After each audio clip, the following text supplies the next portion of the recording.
আসসালামু আলাইকুম। যারা জিমেইল ডিলিট করতে চান কিন্তু কোনো সেটিং খুঁজে পান না, ডিলিট করার উপায় খুঁজে পান না, তাদের জন্য আজকের ভিডিও।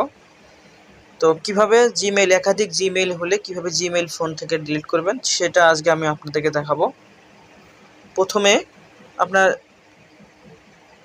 জিমেইলে ঢুকবেন। জিমেইলে ঢোকার পর এখানে এই থ্রি ডট মেনুতে আসবেন। এখানে আসার পর একটু নিচে আসবেন, আসার পর সেটিংয়ে ঢুকবেন। ঢোকার পর এখানে দেখবেন সবগুলা জিমেইল আপনার শো করতেছে। তো এখান থেকে আপনি এই থ্রি ডট মেনুতে আবার ক্লিক করবেন, করার পর এখানে ম্যানেজ অ্যাকাউন্টে ঢুকবেন।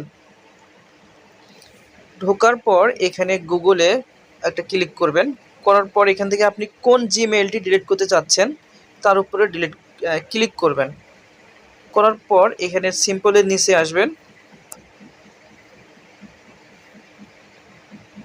মোর অপশনে এখানে দেখবেন যে রিমুভ অ্যাকাউন্ট, এই অপশনে ক্লিক করলেই আপনার জিমেইলটি রিমুভ হয়ে যাবে, ফোন থেকে উধাও হয়ে যাবে। তো এইভাবে আপনি আপনার ফোন থেকে একাধিক যদি জিমেইল থাকে তাহলে আপনি ডিলিট করে দিয়ে আপনার যেটা প্রয়োজন সে জিমেইলটি রাখবেন। তো যদি আজকের ভিডিওটি ভালো লাগে তাহলে অবশ্যই চ্যানেলটি সাবস্ক্রাইব করবেন আর একটা লাইক করবেন এবং কমেন্ট করবেন। ধন্যবাদ।